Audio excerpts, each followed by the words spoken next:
What's up, everybody? Renfail here, and I wanted to talk a little bit this morning about my perspective as a new player coming into No Man's Sky 8 years after launch in 2024 after the Worlds Update Part 1. Worlds Update Part 2 is coming, and the question I know on a lot of people's minds, because it was on my mind as well, which is the game worth playing? It's an 8-year-old game. It's obviously been out for a while. It had a very rocky launch, and for a lot of people, that launch has stuck in their mind. I know it was something that had stuck in my mind for a long time.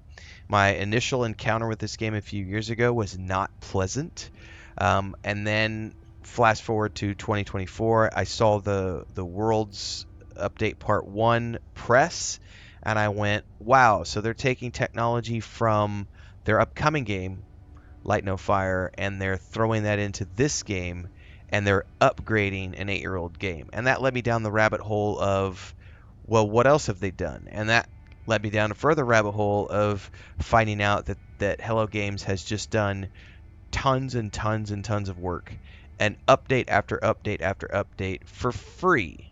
No paid DLC, just 8 years of continually updating the game to build it into what it is today. And so I do want to talk a little bit today about, is it worth it?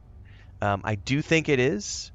And I say this as someone who traditionally was not really huge into the crafting, base building, cozy little games until the last, I think about really the last 18 months. I've really started to get into these types of games. I started because my nephew wanted to play Minecraft with my brother and I, and that was about 3 years ago when we started.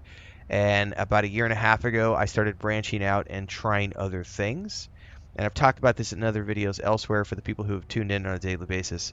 Um, Enshrouded was the game that really sort of pushed me off and said, crafting, base building, cozy little RPG games can be quite fun. And I just feel like I was primed and ready for the World's Update Part 1 because it allowed me to jump into this game and get the perspective of a new player of going, wow, there's really a lot here. And I do think it's totally worth it. But obviously there are some caveats to whether or not you're going to enjoy this game. So let's walk through this a little bit.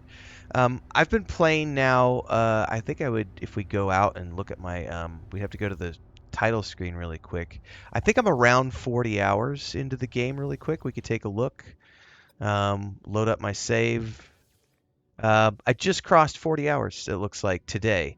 Here's my original save game, which was 3.5 hours, which was from years ago. I checked in on it earlier, but I only got about 3 hours in the game 3 years ago or so.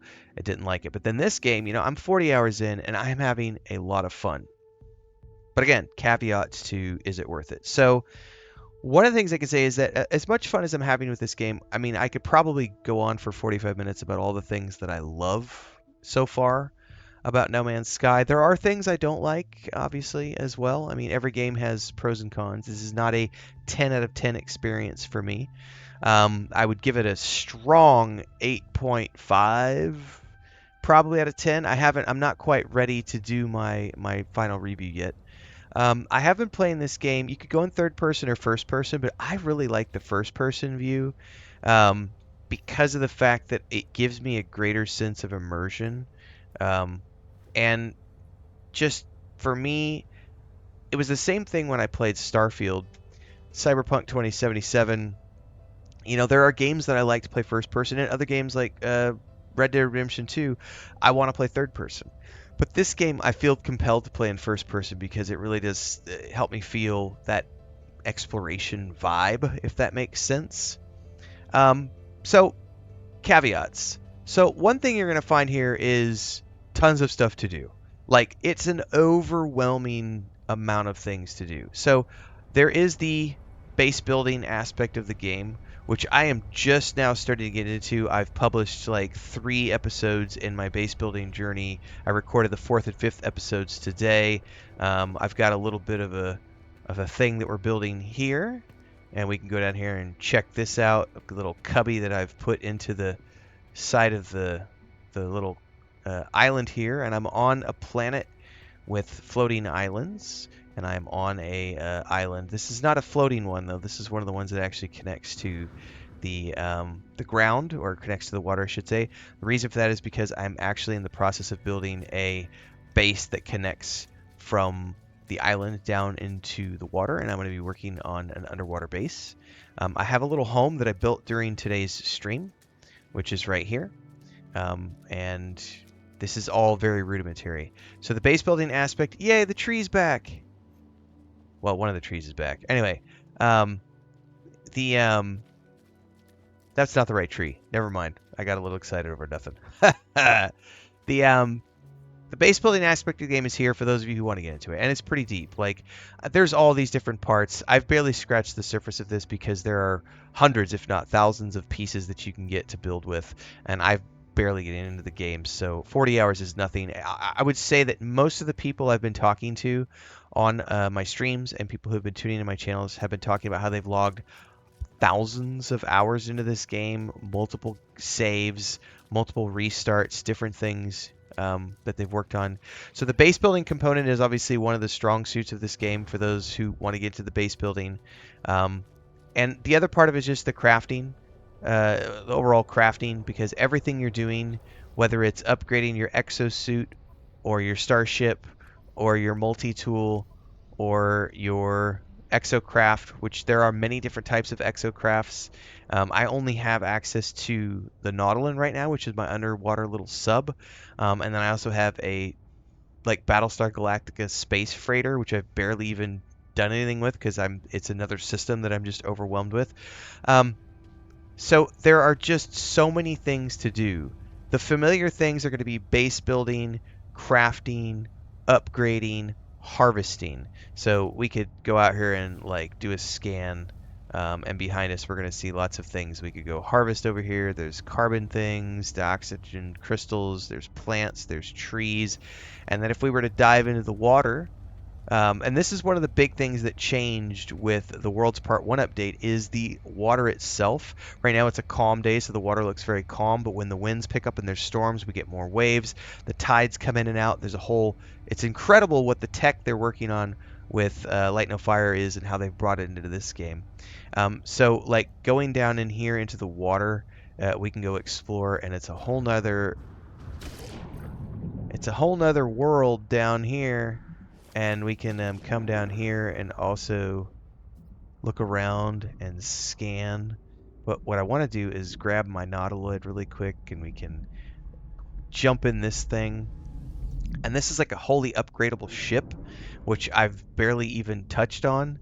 I think I've only got 2 mods installed. I have nothing on this thing. I mean, all these are tech slots that I could install mods on to enhance this craft and allow it to scan and move faster and go, do different things.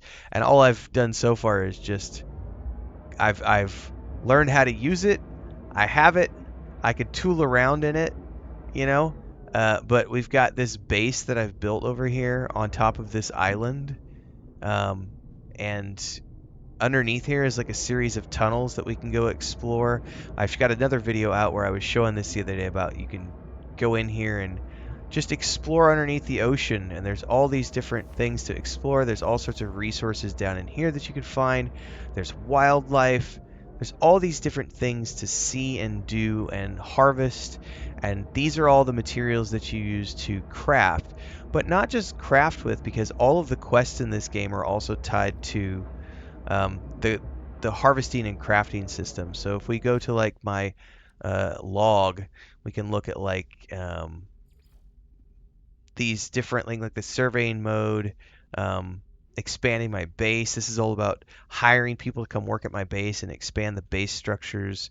I need to locate a raw material as a catalyst, and we could look at these quests. In order to fly to the Atlas stations in space, I need to get fuel, craft the fuel to put into my star drive. There's all these different things you can do. Someone made a comment on one of my videos yesterday, and they listed like 30 different things that you can do in this game, above and beyond just exploring. And one of the things I didn't know was in this game until I started playing it was quests. So we can actually... We're going to get out of here really quick and swim back up to the surface, turn my jetpack on. Because you can see up there, there's some sort of planetary thing, which is really cool. Oh, here's some waves coming in. It's really cool, man. But let's call my ship. I probably need to get out a little bit more. Let's go over here. I want to call my ship up here. Go up to the surface, call my ship. I have all these different things I could call and mechs. There's my ship. It's going to come down. Some other ships that just flew by overhead. Now, my ship originally couldn't land on water, but I was able to get water thrusters for it, and so now it lands on the water. We can get in my ship, similar to my own POV. I can come in here and say, I want to switch to third-person view for my ship if I want to. If we wanted to take off from here, we can fly around in this ship if you wanted to have third-person view. But I like the first-person view, obviously. And so let's go ahead and go back into that because we can turn around and take a look at my my little island home on my paradise planet. Look at those beaches. It's really cool, like the way the lighting comes out at night, seeing the wildlife and everything.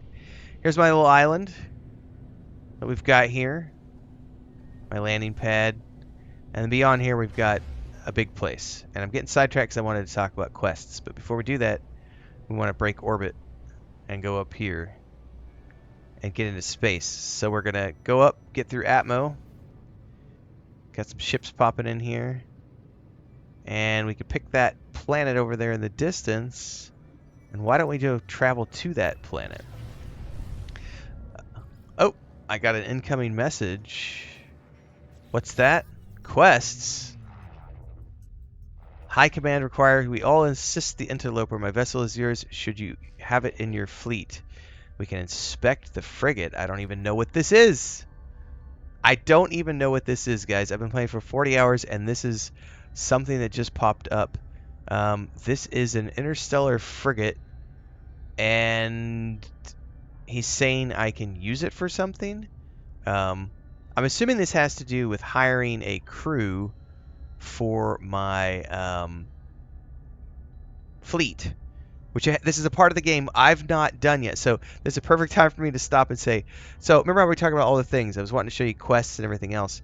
I showed you my my freighter, right? There's a whole fleet system where you can recruit and have people come into your fleet. You can recruit starships. You can send those starships out on missions and do mining and resource gathering for you.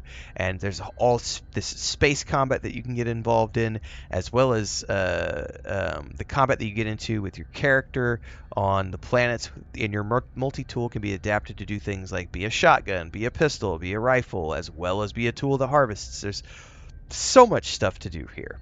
I'm just going to accept because I don't know what this is related to, but I now own a fleet of 2 frigates, it says. So that was something completely unexpected that I did not know anything about still. So that'll be something we figure out.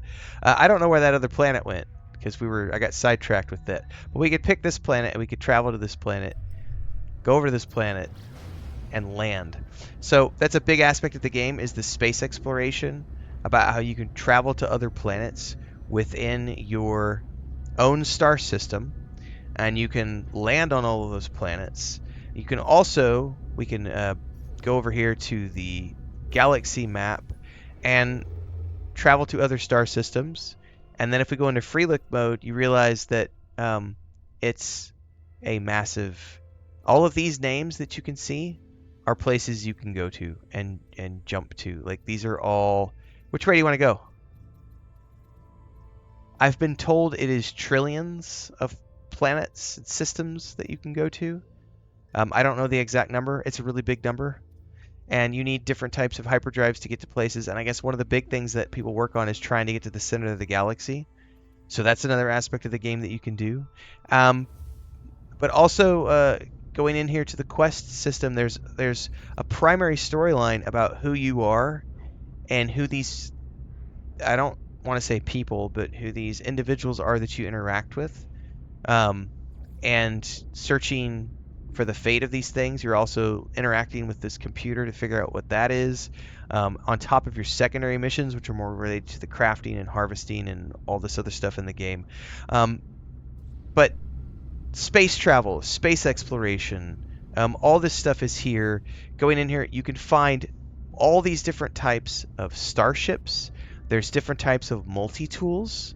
There's different types of, like, there's a mech, there's like a rover, there's like a speeder bike. There's all these different types of exocrafts you can create and use. There's different types of freighters that you can get and starships that you can hire, and this acts as like a mobile base that you can build in space. You can build suborbital bases, underwater bases, land bases, and all of this other stuff. We're about to get to this planet.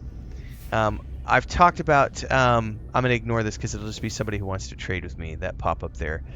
We can scan this planet before we arrive, and it's going to say that it's a poisonous planet, but it's got stuff on it that we could explore. I've talked a lot, I'm 16 minutes in, I've talked a lot about the positive things that I like, but one of the interesting things, because this game is procedurally generated, I will talk very briefly about some of the negatives that I have picked up on a little bit. So overall, the game looks great. It has a very 70s science fiction vibe.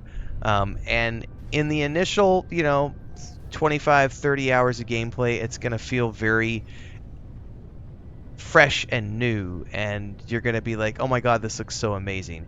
But as you start to go out and explore, the same criticisms that a lot of people had with Starfield and the procedural generation on those planets is a legitimate criticism that I can point at this game as well, because I feel like, yes, the system does a good job of changing colors and landscapes and things, and there are lots of different types of planets: ice planets, desert planets, water planets, grassy planets, paradise planets, toxic planets, many different types of planets. After you've seen 15 or 20 of them, they all kind of start to blend together a little bit.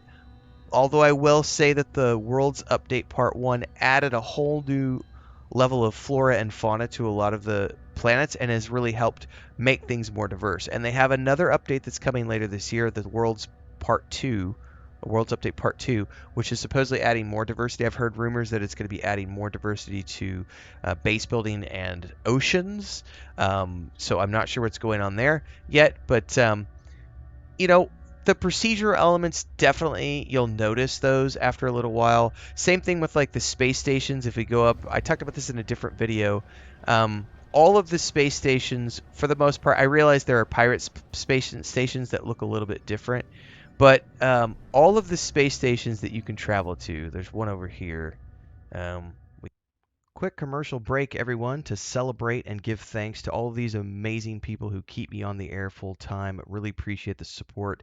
All you got to do is join as a member. You get access to private videos. You can also do super thanks on any upload, or super chats and stickers on any live stream or premiere you see. And beyond that, don't forget we're multi-streaming over on Twitch now, so you can support over there as well. Thanks so much to everybody. Let's get back to the video at hand. We can travel over there while I'm talking. Once you've seen one space station, you've seen them all, because the interiors are all the same. The exteriors have a little bit of a different look and feel. The interiors will change colors based on like the race of the space, like the race who controls the territory of space that you're in. So the procedural elements do come into play. You'll start to notice the repetitiveness. There are things like trade locations and settlements, partial settlements on planets that all sort of have the exact same carbon copy layout. That sort of procedural stuff will be noticeable after, for me, it was around 25-30 hours I started to see it. It was like, okay, I'm noticing it. It doesn't take away from the game for me, because I know it's there and I know what it is, and so I respect it for what it is, and therefore it's not something that's negative to me. Some people are like, oh, this sucks, I hate it. I'm not one of those people. It's just one of those things. I accept that this game does procedural elements. We're boogieing past that guy because I don't want to trade with him. So here's the space station. It's got an auto land me. We're going to go in. This is what I'll talk about. Like, the interior of these looks exactly the same every space station you go to, right? But then you can come in here and you'll find You've got your NPCs that you can interact with. They've got missions you can run, places for you to sell. Um, this is where you can customize your character, customize your ships if you're building a ship from scratch. Um, all of the things you would see in many other games are here. There's lots of different things to do here, but the procedural elements are there. There's no voiceovers. It's not a cinematic RPG. The quests are very sort of environmental storytelling in a lot of cases. And then there's language learning. I'm sure I'm missing a lot of things that the veterans are going to be like, yeah, and there's also this, and this. So, um, for me, I've talked about this in other videos, how the storytelling for me is there are elements of the primary storylines which I think are a lot of fun, but it is a lot of work to get to the next step of a lot of these things, especially with like the Atlas path of needing to get warp fuel to travel to the next star system, and creating warp fuel is it's a grind. Also, doing all of these different like research things. You got to run around the galaxy and find the NPCs to hire, and then if we've got quests where we have to do like the building of things.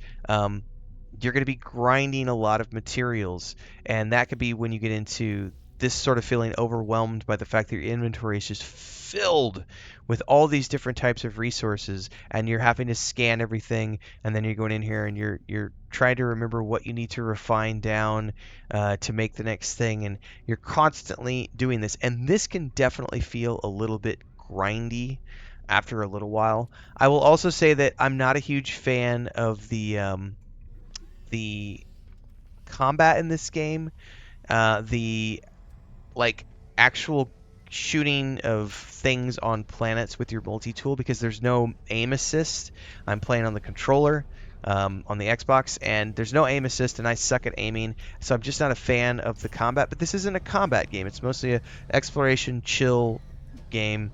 And then the space combat also can feel, for me, a little overwhelming coming over from games like Starfield, and then if you've played Star Citizen, this is definitely going to be a step down.